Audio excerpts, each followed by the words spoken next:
Donc il y a beaucoup de liens entre la Akedat Yisraël et Rosh Hashanah.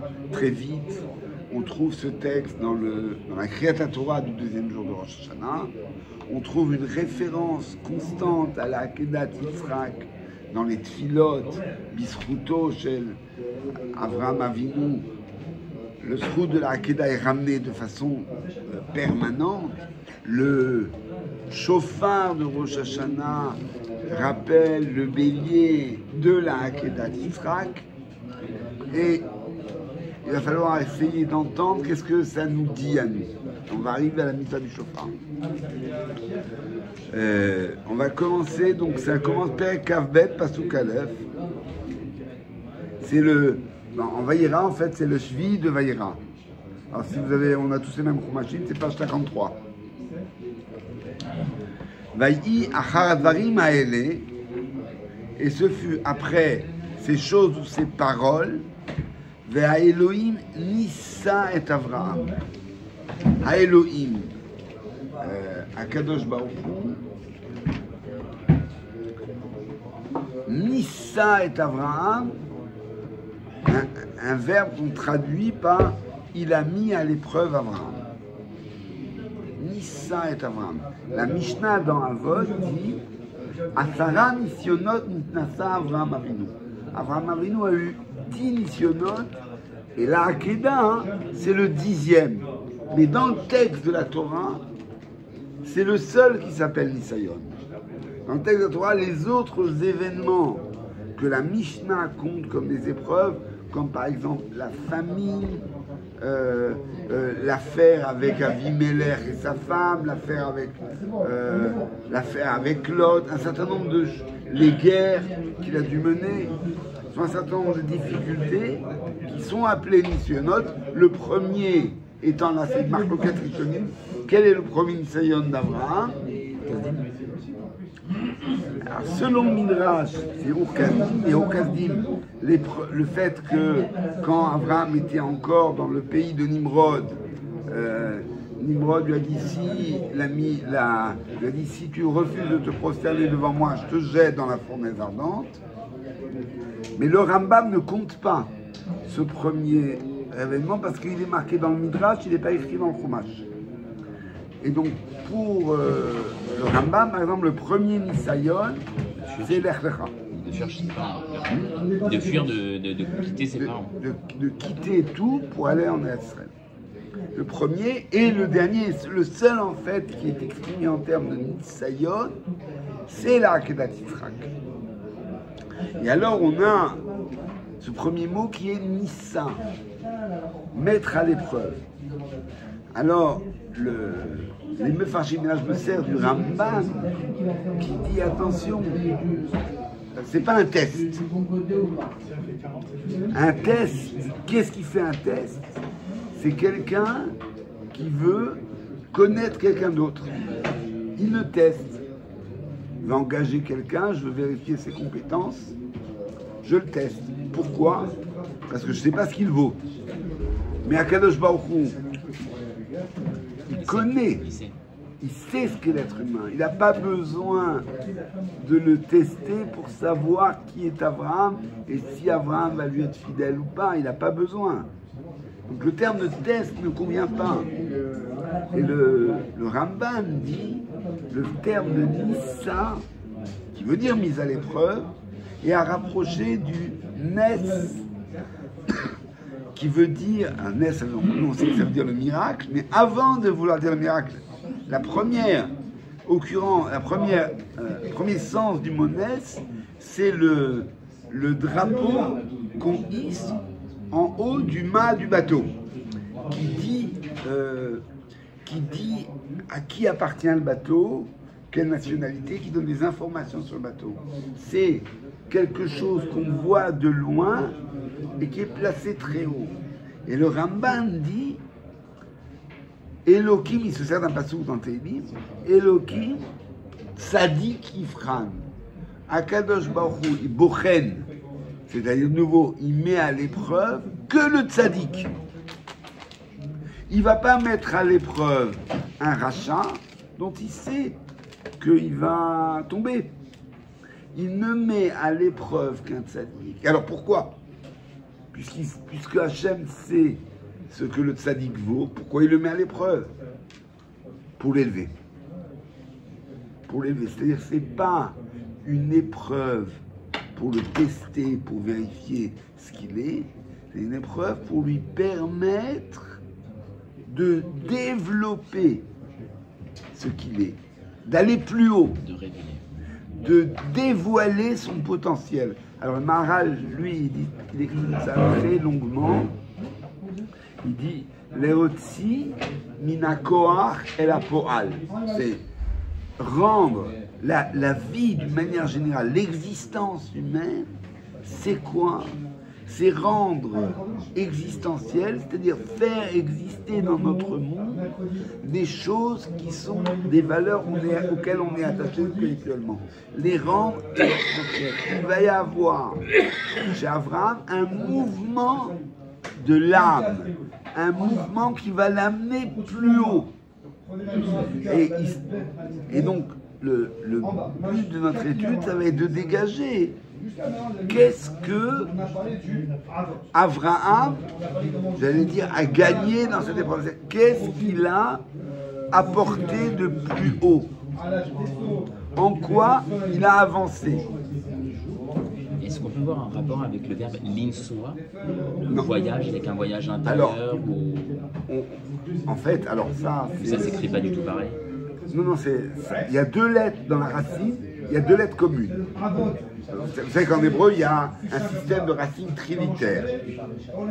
D'accord? Mais, d'après les commentateurs en particulier, il y a quelqu'un qui travaille beaucoup là-dessus, c'est le Rabbi Shimshon Raphaël Hirsch. Il dit que les deux premières lettres de la racine donnent déjà une famille de sens. Il le prouve. Et là, en l'occurrence, oui, il y a un rapport, puisqu'on avait vu que Nes, c'était l'idée de l'hypnocèse de s'élever, et l'Insoa, c'est l'idée de se déplacer. Donc il y a le Massa, d'ailleurs, c'est le terme qu'on va utiliser. La Akedat Israq, c'est un Massa, c'est-à-dire une quête d'Abraham Avinu et de Yitzhak. Alors, Vayomer, mais retenez ce Ramban, Elohim Tzadik Ifram. Akadosh Baruch Hu ne teste pas les Rechaïm, il n'a pas besoin de les mettre à l'épreuve pour les faire tomber, c'est pas le but, et il ne teste pas le Tzadik pour savoir s'il est vraiment Tzadik, il sait qu'il est Tzadik, il lui donne l'occasion de produire un effort qui va dévoiler son potentiel et le rendre existentiel. Vayomer, Karna, non, Vayomer el Avraham, Vayomer Ineni. Donc ça c'est la clé de chez Abraham, c'est le Ineni. Avant même de savoir de quoi il s'agit, Abraham dit « Je suis là ». C'est, alors les Midrashim multiplient cette idée que Abraham, en disant « Hineni », il répare la faute d'Adam Arishon. Rappelez-vous qu'Adam Arishon, quand Hachem l'appelle, il se sent fautif, il se cache. Et quand finalement Hachem va vers lui et qu'il l'aide même à dire sa faute, il n'y arrive pas. Et finalement, oui, mais pourquoi je me cache? Mais pourquoi tu te caches? Ben, parce que j'avais honte. Mais pourquoi tu as honte? Et il ne dit pas pourquoi il a honte. Est-ce que Hachem lui met les mots dans la bouche? Est-ce que par hasard, tu n'aurais pas mangé du fruit que je t'ai interdit? On va jusqu'à Adam. C'est l'expression de, je vous en ai déjà parlé d'Abraham Yoshua Eshel, qui Dieu en quête de l'homme. Akadosh Baruch Hu va vers l'humain, et l'humain, Adam Arishon, il se cache, il n'assume pas la rencontre. Alors, ici, on a, et alors finalement, comme tu dis David, et finalement au fond du fond, quand vraiment on lui met carrément les mots dans la bouche, il dit ouais, mais c'est la femme que tu m'as donnée qui m'a donné le fruit là. C'est toi, quoi. Donc on est au bout du déni complet. Toujours pareil. Du déni. Du déni. Vous savez, quand on parle d'Adam Arishon, on parle de chacun d'entre nous. On a cette habileté mentale, j'allais dire aussi, cette faculté de l'humain qui est extraordinaire à se sortir mentalement des situations difficiles, d'évitement. On a des stratégies d'évitement. Et ces stratégies d'évitement, on croit que ça nous sauve, mais quand c'est du déni, ça ne nous sauve pas, ça nous enfonce. Et on a à l'opposé Akadosh Baruch Hu, qui appelle Abraham et qui ne sait pas encore de quoi il s'agit, Vayomer Hineni, et qui dit je suis là, me voici. Parce que Abraham vraiment, elle l'appelle mon ami. Oh, à vous. C'est un rapport d'amitié. Et quand il va lui dire Vayomer Karna et Mincha, prends, et il y a un mot important, Na, s'il te plaît. Et Mincha, ton fils, s'il te plaît. Il ne dit pas comme un ordre. Il dit, s'il te plaît, écoute-moi et suis ma demande, s'il te plaît. Il aurait pu lui dire car, comme il dit Lech Lecha. Que Hachem s'est adressé à Abraham sur la forme impérative. Là, c'est Karna. Prends, s'il te plaît. Et Bincha, ton fils, et Yechidecha, Asher Avta, et Yitzhak. Velech Lecha el Eretz Moria. Alors, Lech Lecha, donc c'est encore au premier mais qui est déjà une indication. Vous vous rappelez que le Lech Lecha, du début de la paracha Lech Lecha, là-bas, c'est clairement, d'ailleurs le texte, c'est Vagada Shemecha, Veyibracha, va pour toi, c'est un bien. C'est un bien. Et là, il y a une allusion déjà que dans cette alicha, dans ce mouvement, dans ce massa, dans ce voyage, tu vas prendre, c'est pour toi. Mais prends, s'il te plaît, Edbincha, ton fils. Alors, je dis lequel, j'en ai deux. Et Yechidecha, ton unique. Mais ils sont chacun uniques. Ils ont chacun unique pour leur mère. Asher Afta, mais je les aime tous les deux. Abraham est amour. Abraham, c'est vraiment la mida d'amour absolue. Asher Afta, l'amour ne se partage pas. Et Yitzhak, il s'agit d'Yitzhak. Velech Lecha, El Eretz Moria, Ve'aleu Sham Leolam. Ve'aleu Sham Leolam. Il fait le monter là-bas en tant que Olam. Il prend quand même les deux avec lui. Attends, on va arriver à ça. Alacha de Harim Asher Omar Elecha, vers l'une des montagnes que je t'indiquerai. Donc le pays de Moria, mais quelle montagne? Celle que je t'indiquerai. Vayashkem Avraham Baboker. Avraham s'est levé tôt. Yashkim. Vashkomet Aboker, c'est marqué Vayakom. Vayashkem Avraham Baboker, il s'est levé tôt le matin. Alors ça c'est très fin. C'est le Midrash qui nous dit qu'Abraham s'est empressé. On sait tous que se lever le matin, c'est difficile. Et ça dépend beaucoup de ce qu'on va faire ensuite. Une des façons de se motiver à lever le matin, c'est de projeter qu'on va faire des choses. Et quand on a quelque chose de difficile à accomplir ou de pénible, alors on procrastine, on sait plus tard, on trouve tous les systèmes pour retarder la confrontation avec la difficulté. Donc, Abraham, pressant que ça va être quelque chose de difficile, et malgré tout, il va vers la parole d'Hachem. C'est toujours cette dimension d'amitié, d'amour, où Abraham cherche à suivre, à accomplir ce qu'Hachem demande, avec toutes les questions que ça peut poser. Vayachabosh et Hamoro, il scelle lui-même son âne, ça aussi, il n'attend pas que les serviteurs s'en occupent. Abraham, à ce moment-là, selon le Midrash, ça va être aussi important. Quand est-ce que ça se passe cette histoire? Quand est-ce que ça se passe cette histoire? Quand Abraham quand Yitzhak a 37 ans. 37. Pourquoi? Parce qu'on va voir que dans la paracha suivante, il va se marier à 40 ans.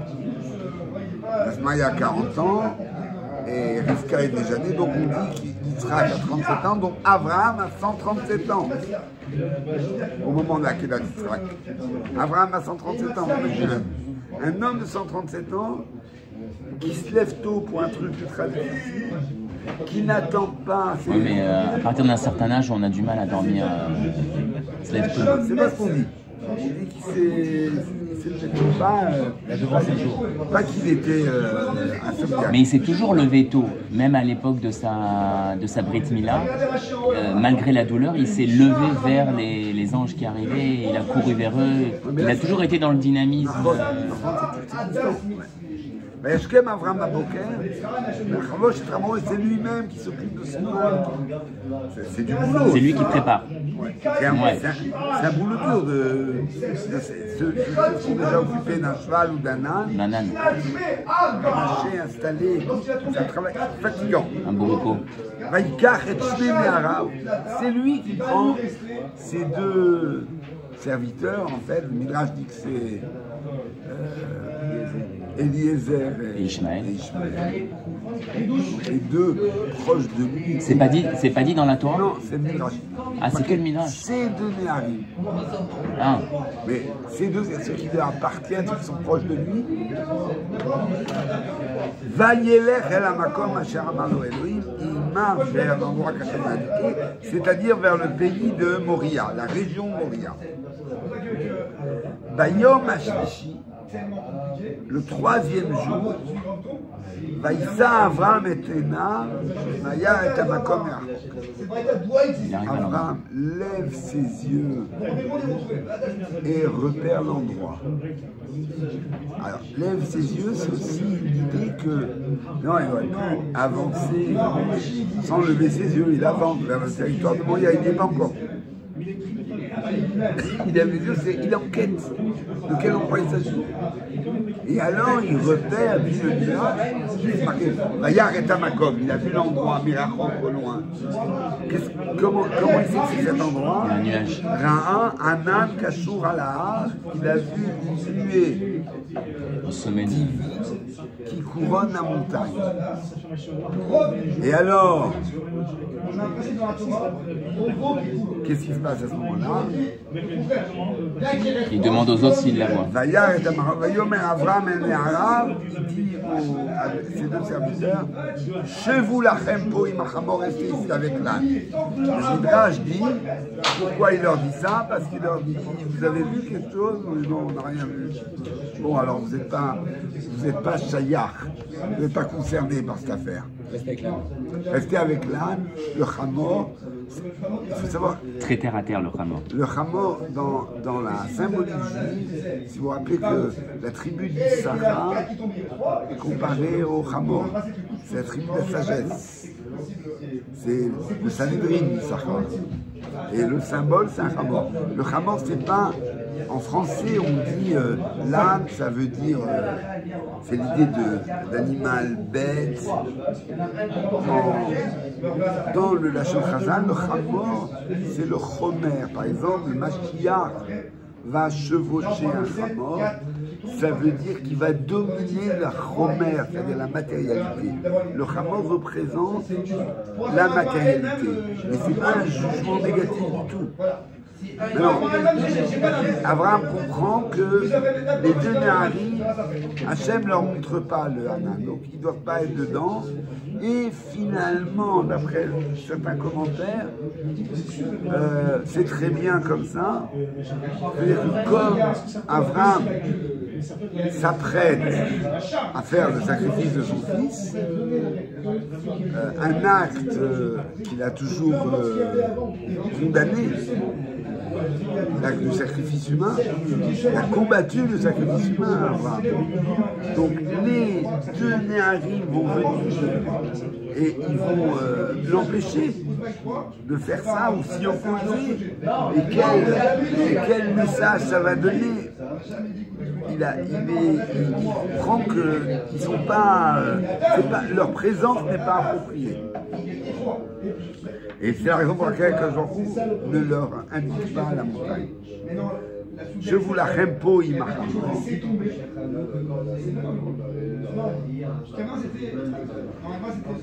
Je vous la rempo imacham. Vani vana et moi. Et le jeune homme, qui a 37 ans, Nelchat Ko, nous irons jusque-là.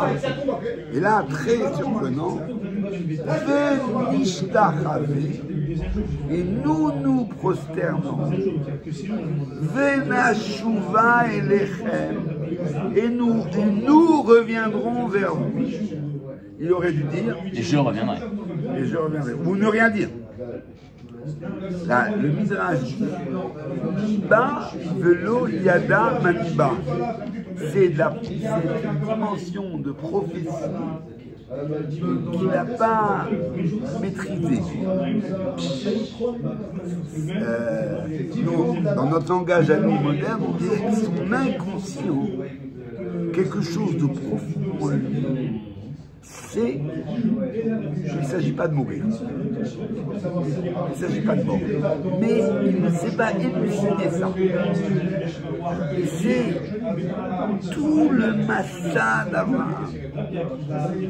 Alors, je ne peux pas vous rapporter tous les midrashim, mais tous les midrashim mettent en route, vous avez certainement vu ces midrashim, mettent en scène le Yetzer Hara, le Satan, qui vient dire à Abraham des tas de choses pour l'empêcher de faire. Il y en a plein. En gros, ça commence comme ça.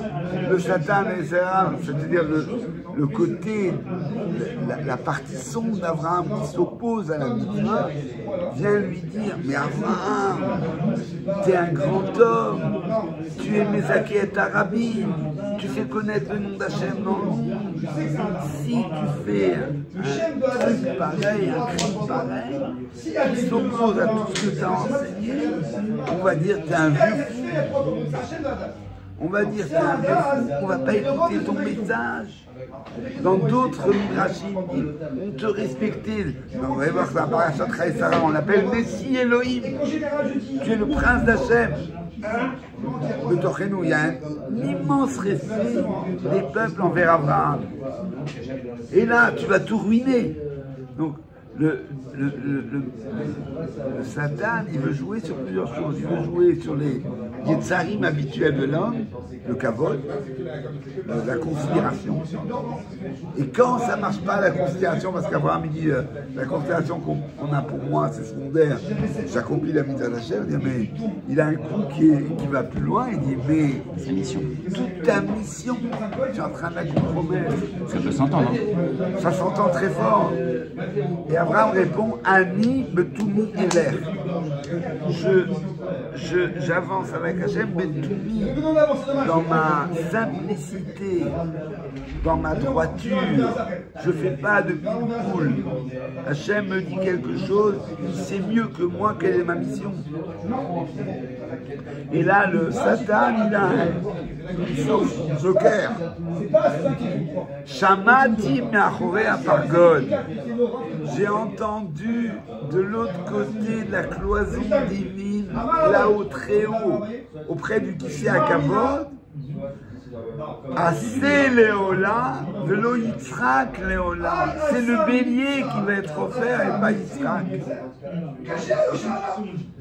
Alors là, échec et match. Surtout que ça rentre bien dans le texte. Ça rentre très bien dans le texte. On va voir à quel point ça rentre bien dans le texte. Abraham dit Ani Betumi Eler. Je n'écoute pas les voix qui montent du Yetzer Hara, même si elles sont les plus pertinentes je vais à l'écoute de la parole d'Hachem. Je ne vais pas écouter ce qui est en moi et qui me remet, j'allais dire, dans ma zone de confort.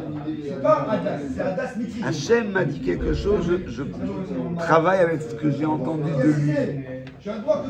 Pas avec ce qui monte de moi, aussi pertinent soit-il. Alors le texte continue.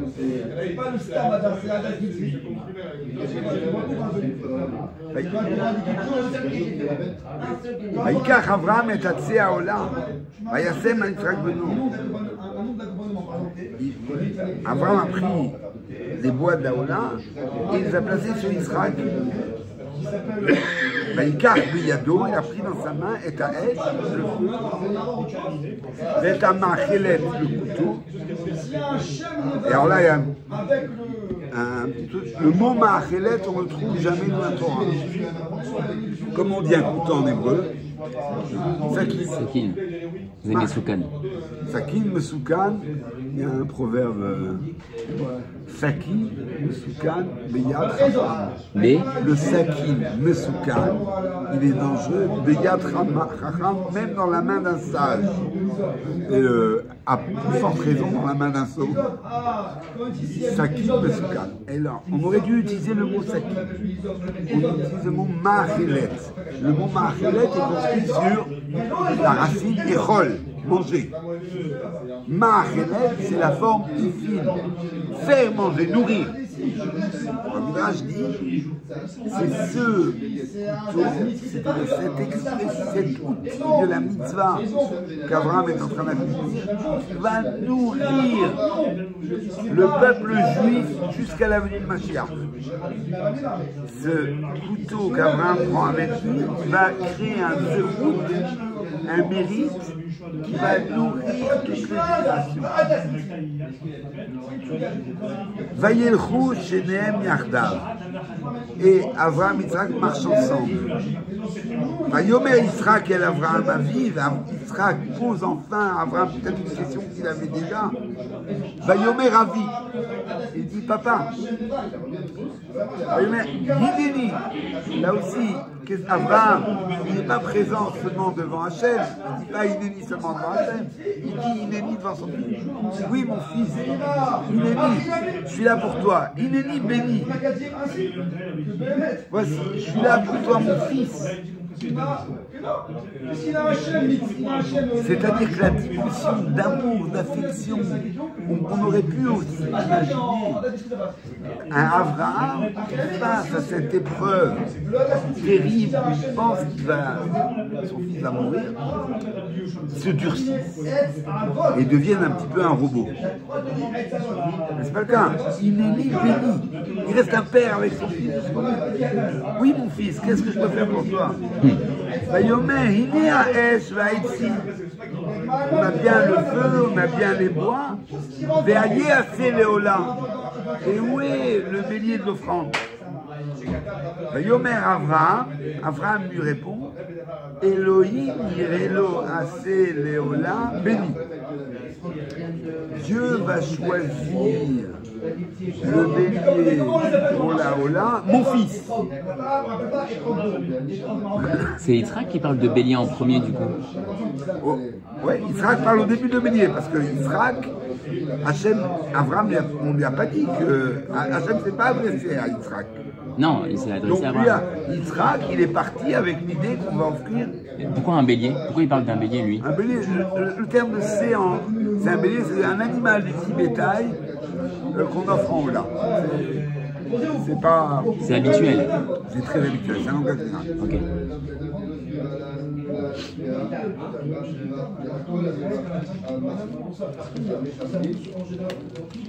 Il y a des termes comme ça. L'autre Vachel qui dit Bachalavimo, tu ne tueras pas le chevreau dans les sa mère, c'est un terme un peu générique. Gaïa c'est Léola, où est le C dans l'affaire de Corban Pessah, et le terme de C, c'est un terme générique. Mais le terme c'est assez Léola béni. Et donc, Abraham dit à Yitzhak, Hachem va choisir que va être l'enfant. Peut-être le bélier, peut-être mon fils. Assez Léola, béni. Ça va peut-être être un bélier, ça va peut-être être toi. Va yelchou shnehem yachdav. Et là, on a un deuxième va yelchou shnehem yachdav. C'est-à-dire que maintenant, Yitzhak est informé de cette possibilité que Yitzhak soit l'offrande. Et ils marchent ensemble pleinement avec son père. Ça, je reviens toujours là-dessus, mais il s'agit d'un homme de 37 ans, dans la force de l'âge, qui accompagne son père qui a 137 ans, et non pas d'un homme fort qui prend un petit enfant et qui va l'amener en sacrifice. Quelqu'un qui a très bien représenté ça, c'est Rembrandt. C'est un tableau de Rembrandt, le sacrifice d'Isaac, où il dessine Yitzhak adulte. Parce que Rembrandt était informé de la tradition juive sur les textes. Parce que dans le texte de la Torah, il n'y a pas marqué finalement, c'est les Midrashim qui calculent que, puisque un paracha de la semaine prochaine il a 40 ans, maintenant il en a 37. Et dans le texte, on ne sait pas quel âge il a. On ne sait pas quel âge il a. Le bélier, c'est le symbole de l'Iran, on le voit dans le livre de Daniel, dans les prophéties. Lorsque l'animal qui traverse la mer sans toucher l'eau, il vient, il tue le bélier. Et on comprend que le bélier, c'est l'Iran. Donc quand il y a le sacrifice du bélier, en réalité, il y a une signification encore au-delà de tout ça. Il arrive sur un âne, c'est peut-être aussi la génération de notre génération, c'est-à-dire la génération de la matérialité. Matérialisme absolu. Hein? Il y a encore beaucoup de choses. Voyez le rouge, ils marchent ensemble. Très important. Vayavo el hamakom Hashem amar Elohim, il arrive à l'endroit qu'Hashem leur a indiqué. Vaïchen ben Sham Avram et Amizbeach, Vayaroch et Haïtim. Donc Avram construit un hôtel, il place les bois, Vayakod et Yitzhak beno. Et attache, tout le terme d'Akedah, Akedah ne veut pas dire sacrifice, ligature, exactement. Il a lié Yitzhak à la demande d'Yitzhak, non? Dans le texte, il y a des midrashim qui disent ça, ouais, qu'il a lié pour que Yitzhak ne bouge pas. Comme un peu comme quand on fait une opération et qu'on ne veut pas que la personne elle se déplace. Il y a ces motos à la misbéach mima'alet. Il a placé au-dessus des bois. Vaïshlach Avraham et Yado. Avraham a étendu sa main. Vaïkar et Amachelet et il a pris le couteau. Alors là, on a une espèce de ralenti qui est difficile à comprendre. Il a étendu sa main pour prendre le couteau. Pourquoi c'est il a pris le couteau, même à la limite. Il a pris le couteau, l'Ishrot el Beno pour égorger son fils. Et il a étendu sa main pour prendre le couteau. Il y a un ralenti là. Que les commentateurs expliquent la chose suivante. Abraham, jusqu'à ce moment, il n'y a pas marqué Abraham a étendu le pied pour marcher, a étendu le bras pour placer les bois, et pour tout ce que Abraham faisait,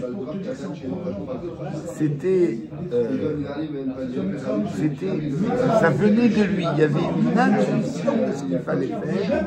Son corps lui-même accomplissait la volonté d'Hachem. Abraham, il a, au point que les rabbins disent qu'Abraham a découvert toutes les mitzvot. Abraham, Tachat Asher Abraham, Shamar Abraham Bekoli, les rabbins Ekev Asher Shamar Abraham Bekoli, les rabbins disent Abraham, il faisait toutes les mitzvot. Sa personne savait ce qu'était le Ratzon Hashem. Il n'y a pas besoin d'une révélation du Sinaï. Sa personne était en connexion avec le Ratzon Hashem. Et donc, tant qu'il s'agit de préparer l'âne, d'avancer, de prendre des bois, de monter, Le corps faisait ça tout seul. Au moment où Abraham a voulu prendre le couteau pour égorger son fils, la main ne répondait pas. Ça ne s'est pas fait tout seul. Pourquoi? Parce que ce n'était pas le raton d'Hachem en fait. Mais Abraham ne comprend pas. Il y a là un conflit. Il y a quelque chose d'intuitif que normalement c'est évari. Comment on dit dans Télim, il y a une expression magnifique. C'est Evarim, c'est membre. Il y a une expression dans Télim, Mi Bessari, Achazé Eloa. De ma chair, je perçois Hachem. C'est toute l'idée de la Torah, du judaïsme, qui est que la parole d'Hachem, la volonté d'Hachem, elle s'expérimente avec le corps. Et le corps est porteur de la parole d'Hachem. Chez Abraham, le corps non seulement est porteur, mais il est récepteur. Il est entièrement connecté avec Hachem. Et là, il y a un bug. Il a compris qu'il faut faire la cicatrice.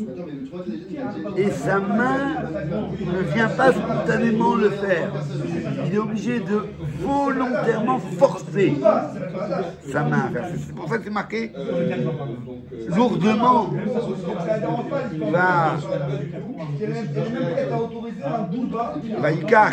Vaïshlach Avraham et Yado, il a envoyé sa main, Vaïkach et Amachelet, et il a pris le couteau, vous voyez, on ralentit, il agit contre son corps qui ne veut pas. Pourquoi? Parce que le corps a l'intuition, d'ailleurs comme quand il avait dit, Ishtachave venashuva. Nous reviendrons. Profondément en lui, il y a quelque chose qui sait que c'est pas ça ce qu'il faut faire. Mais Abraham, il ne joue pas avec ce qu'il a entendu de la parole d'Hachem, donc il force et il fait. Vaikach Adamer Chalet Ishrot El Beno, Vaikra Ela Malach Hashem Min Hashamayim, Vayomer Avraham. Vayomer Hineni, je suis présent. Là, il est là au sommet de la tension et il y a une parole d'Hachem et Abraham qui a toujours refusé d'écouter les voix rassurantes qui lui disaient c'est pas ça qu'il faut faire, etc. Il entend maintenant une voix qui vient d'Hachem. Alors là, il fait un effort surhumain, il écoute. Inéni. J'écoute ce que tu me demandes. Yomer al tishlach yadecha el hana'ah. Ne porte pas ta main vers l'enfant. Ve'al ta'aslo me'uma. Et ne lui fais aucun mal. Je dis pourquoi il y aura tout ça? Parce que vraiment, ça dit bon, l'égorger, mais peut-être faire une blessure, quelque chose qui symboliquement serait l'offrande, comme on fait la Brit Mila. Vous savez, quand quelqu'un il est déjà maoul, il est né sans. On laisse une goutte de sang sur le Atafadam. Mais il voulait. Peut-être que la mitzvah, il faut concrétiser les choses, il faut la concrétiser par une blessure. Alta, ne lui fait aucun mal. Kiata yadati, car maintenant, alors grammaticalement, je savais, maintenant, je savais. On va dire, Ata yodea. Ata yodea, je sais, yadat. Maintenant, je savais. C'est-à-dire, tu as maintenant traduit de façon existentielle ce que je sais depuis toujours. Hachem. Je sais depuis toujours que tu es celui qui est Elohim Ata, que tu crées Hachem, et là, le Midrash dit qu'à ce moment-là, vous l'avez dans Rachid dit, regardez, qui a taïadati, maintenant, je sais, je savais. Amar Rabbi Abba, c'est Rachid qui rapporte le Midrash. Amarlo Avram. Avram dit à Hachem. Afaresh Fanecha Tzichati. Je voudrais qu'on discute. Est-ce qu'on peut parler? Etmol Amartali. Avant, tu m'avais dit que c'est par Yitzhak que j'aurais ma descendance, c'est pour ça même qu'il m'a chassé Ishmaël. Le Chazalta était revenu, c'est ce qu'on a dit, Vamalta, Kartna et Bilcha. Et tu es revenu et tu m'as dit, prends ton fils, va aller où Léola. Vers Shavata Omerli, et maintenant tu me dis, tu reviens de nouveau, et tu me dis, Al-Tishtar Yadecha Elana. Ne porte pas atteinte à ton fils. Mais ça fait 3 fois que tu changes de vie.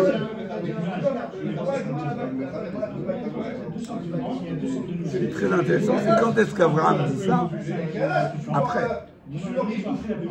Et ces questions, il les avait depuis le début. On voit Abraham dans l'affaire de, juste avant la paracha, dans l'affaire de Sdom, quand Hachem informe Abraham parce qu'il l'aime, qu'Abraham va enseigner à sa descendance le chemin d'Hachem. Au passage, on a l'occasion de savoir qu'est-ce que c'est le chemin d'Hachem. C'est Tzedaka et Mishpat. Bienveillance et justice. C'est ça le chemin d'Hachem. Tzedaka ou Mishpat. Il va transmettre Tzedaka ou Mishpat. Donc Hachem annonce ce qu'il va faire à Abraham. Et Abraham dit, mais tu ne peux pas faire ça. Mais tu ne peux pas être injuste. Tu ne peux pas punir le rachat. Peut-être il y a 50, peut-être il y a 45, peut-être il y a 40, peut-être il y a 30, peut-être il y a 20, peut-être il y a 10. Incroyable. Un plaidoyer qui dure des psukim et des psukim. Et là, il ne demande rien. Et pourtant, il a une énorme question. Tu m'as dit que ce serait ma descendance. Tu m'as dit de l'offrir en haut là, et maintenant tu me dis de m'apporter atteinte. Qu'est-ce qui se passe? Alors la réponse, il m'a fallu du temps pour l'entendre. Amar le Akadosh Baruch Hu lo achalel beriti motzat sefatay lo hashani. Je ne profane pas mon alliance. Et les paroles de mes lèvres, je ne les change pas. Que chez Amar Tilecha, car quand je te dis, prends-le, Motzat Sefatay lo hashani, les propos de mes lèvres, je ne les ai pas changés. Lo Amar Tilecha shrateu, je n'ai pas utilisé le mot shechat, égorge. Et là, ha'aleu, fais-le monter. Alors pour qu'on comprenne mieux, il traduit en amer, asakté, fais-le monter, achaté, fais-le descendre. Je t'ai pas dit de tuer, je t'ai dit de le faire monter. Alors, quand on lit ça, on a l'impression que c'est... c'est foutu de nous, quoi. En English, on appelle ça un dry, c'est triché, quoi. Qu'est-ce que ça veut dire? Il sait très bien ce qu'Abraham a compris. Et il sait qu'Abraham va avec cette idée. Alors si c'est pas ça qu'il fallait penser, pourquoi Hachem ne dit pas tout de suite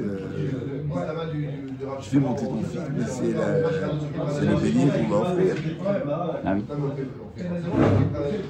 Donc il y a là quelque chose qu'il faut comprendre. Hachem a choisi volontairement le verbe la'alot, faire monter. Et Abraham se dit, qu'est-ce qu'il y a, quel peut être, puisqu'il s'agit de faire monter mon fils, qu'est-ce qu'il y a de plus haut possible dans la Avodat Hashem?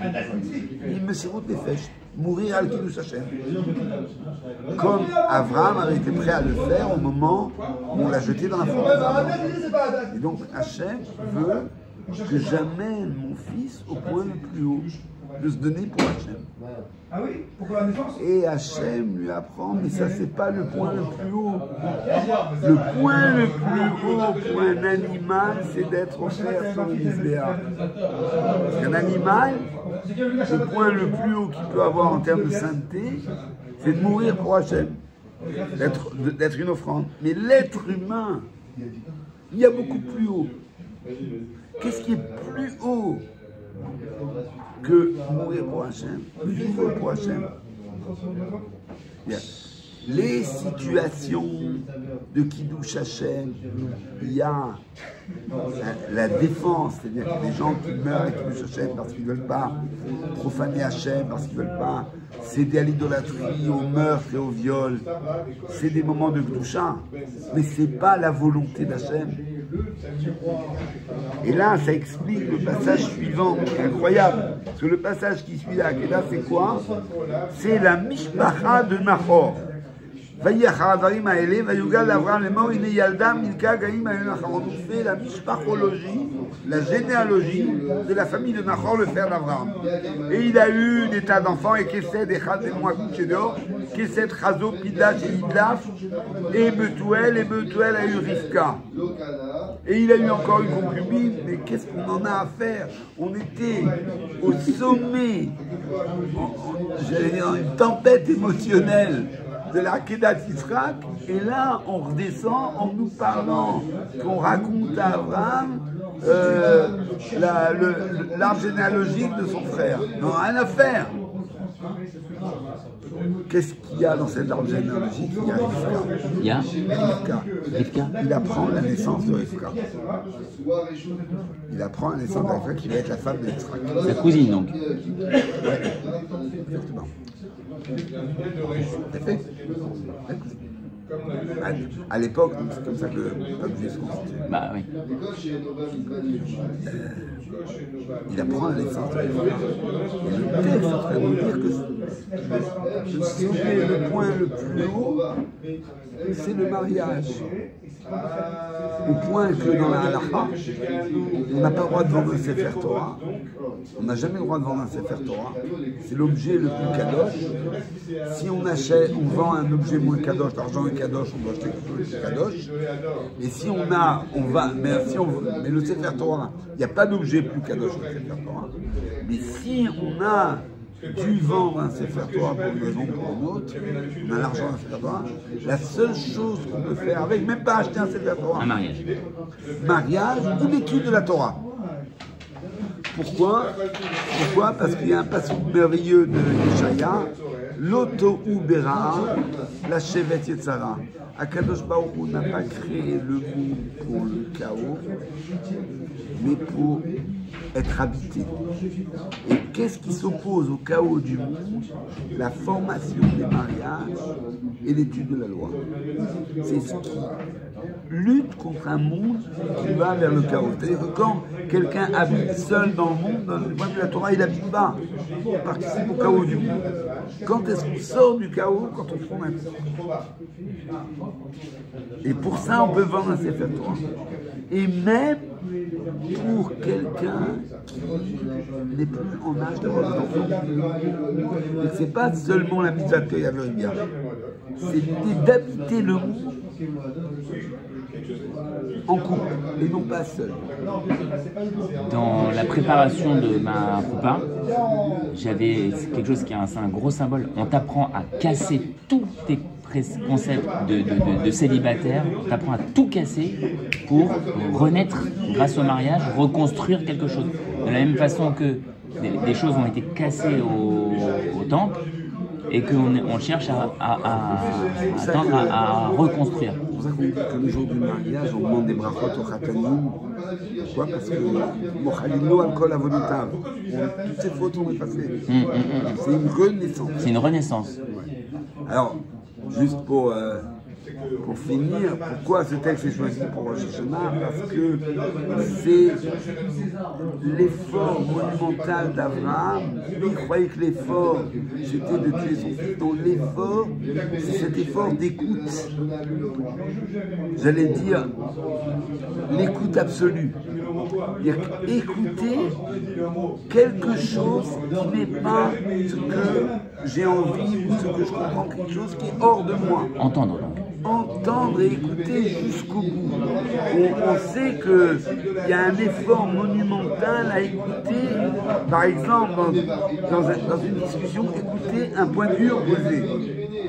Quelqu'un défend une thèse opposée avec laquelle je ne suis pas d'accord. On a tendance à couper la parole, à parler en même temps, à faire taire en fait. Parce que c'est pourquoi c'est un espèce d'instinct de survie que si j'écoute ce qui n'est pas moi, je vais disparaître. Je vais mourir. Et Abraham fait cet effort colossal d'entendre jusqu'au bout la parole d'Hachem et de ne pas écouter ce qui vient de sa zone de confort. Tout la mitzvah du shofar. Qu'est-ce que c'est la mitzvah de Rosh Hashanah? Écoutez le shofar. C'est écouter un son de mitzvah qui nous est complètement étranger. Ce n'est pas des mots. C'est écouter la mitzvah. C'est l'écoute absolue.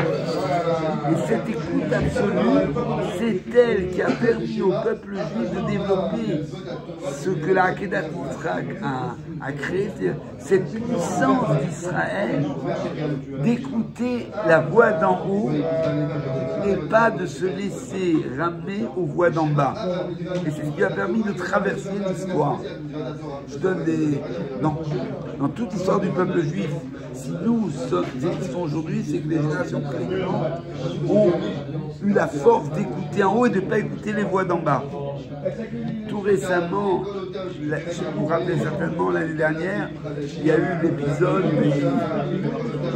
de Tsahal qui a cherché à retrouver des ratoufis et ils ont tiré, ils ont tué un ratouf, ils ont tué un captif.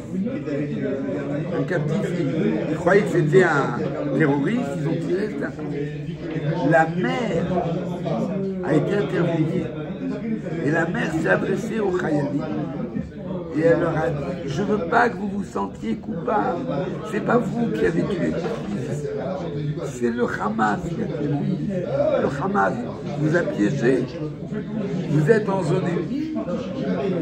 Il vous a fait croire que c'était des terroristes. Vous avez été obligé de tirer. Vous avez tué mon fils. Vous n'êtes pas des meurtriers. Attention. Avec toute la douleur qu'elle avait certainement, elle a fait quelque chose qui est de l'ordre de la Kedah. Elle a entendu plus haut. Attention, il ne s'agit pas d'accabler les gens qui défendent le peuple juif. Il s'agit de faire taire une douleur pour entendre une voix supérieure. Il y a un grand-père qui a perdu son petit-fils par un tir ami. Un tir ami d'un autre soldat qui était son compagnon, qui a cru que c'était un Mechabel qui approchait, qui a tiré, et c'était son compagnon d'armes. Alors le gars était démoli. Et le grand-père a appris que ce soldat était démoli et mourait de chagrin et de mauvaise conscience. Il est allé le chercher. Il l'a amené à l'enterrement. Elle a dit: tu restes avec moi toute la semaine de Shiva. Je veux pas que tu te sentes coupable. C'est la guerre. Tout ça, c'est les stratégies du Hamas. Et finalement, c'est mon fils devait mourir. C'est à quelqu'un qui a décidé. Toi, tu ne dois pas te sentir comme ça. C'est un effort surhumain d'entendre la voix d'en haut. Et c'est le thème de Rosh Hashanah. Pour finir, j'allais dire, à Rosh Hashanah, à travers la mitzvah du shofar, on accomplit la Akedat Yitzhak en développant chez nous la capacité d'écouter autre chose que nous-mêmes. Et avec ça, on entre dans la nouvelle année, Shana Tova. Hazak.